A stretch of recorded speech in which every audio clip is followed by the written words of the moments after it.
دلم با حسینه، زندگیم ازش به همین یا حسینه، همه آبرومه، اشکم که میباره.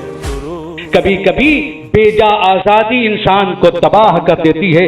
اسلام نے پابندیوں میں آزادی کو رکھا ہے. ہم یہ سوچتے ہیں مثلا آج ایک بات جیسے ایک عام بات چل جاتی ہے اور اس کے اوپر بڑی ڈیبیٹس ہوتی ہیں انڈیا میں، بڑی باتیں ہوتی ہیں.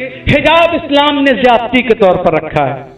حجاب کی کیا ضرورت ہے؟ حجاب تو یہ حریت کو تباہ کر رہی ہے. حجاب تو انسانی حریت اور انسان کی ویلیوز کو ختم کر رہی ہے. ایک مرد گھوم سکتا ہے، ایک عورت کیوں نہیں گھوم سکتی ہے؟ بات یہ ہے، بات کچھ نہیں ہے.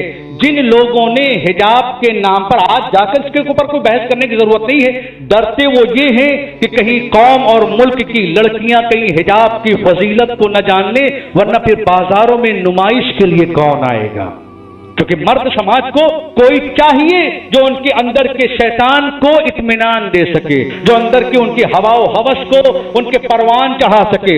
اسلام نے خاتون کو رکھا، مجال نہیں ہے کسی مسلمان مرد کی جو اپنی عورت کی اجازت کے بغیر ایک کپ بھی اٹھوا سکے.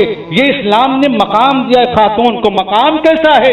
اسلام نے عورت کو ملکہ بنایا ہے. تم نے لا کر بے حجاب کر کے بازاروں میں لا کر کھڑا کر دیا.